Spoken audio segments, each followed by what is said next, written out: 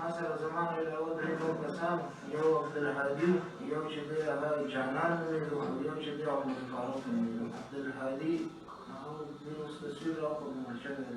جانان چې هغه یو ګن ورزو، هغه عمر فاروق دنده او بیا مانه جدا شوه. نو که دا ووایي چې دی دې عبدالهادي ته بلل و دې پاکستان هغه د باجوړو څنګه هغه تامین غوندې و، هغه د نور خلک مزدوران او دا شي په لاندې اتاقونه اصلحه د عبدالهادي راوړې وه وزیرستان ما ته کلاشینکوف راکړه. مونږ چې دی هغې چې څنګه هغه بم والوځولو بیا مونږ وتلی شو. ما زه چې څنګه منډه مې واخېسته قضیې ته څنګه تلم بس ولګېدم همالته څنګه دا هغه د جیکټ راوړ مونږ د افغانستان د دې ټول هغه راکړه ترکیب راکړه ټوله د تام په دې پوهېدل بس مونږ ته یې خالي جیکټ راوړ موزې پکې سرې کړو نو بیا مونږ دلته برابر کړو مغرب پکې وو مونږ ته تربیت راکړه څوک چې دلته راځي دا ټول هم سره کړی دلته چې دی مونږ ته افغانستان هر څه کړي او عبدالعزیز دلته بلد وو مخکې هم راغلی یو ځای مونږ سره مونږ ته یې ویلې وو دا رینجر والا ما پېژندم ما ته ویلې فوج والا دی او بیا چې دی چې دلته راغلی نو بیا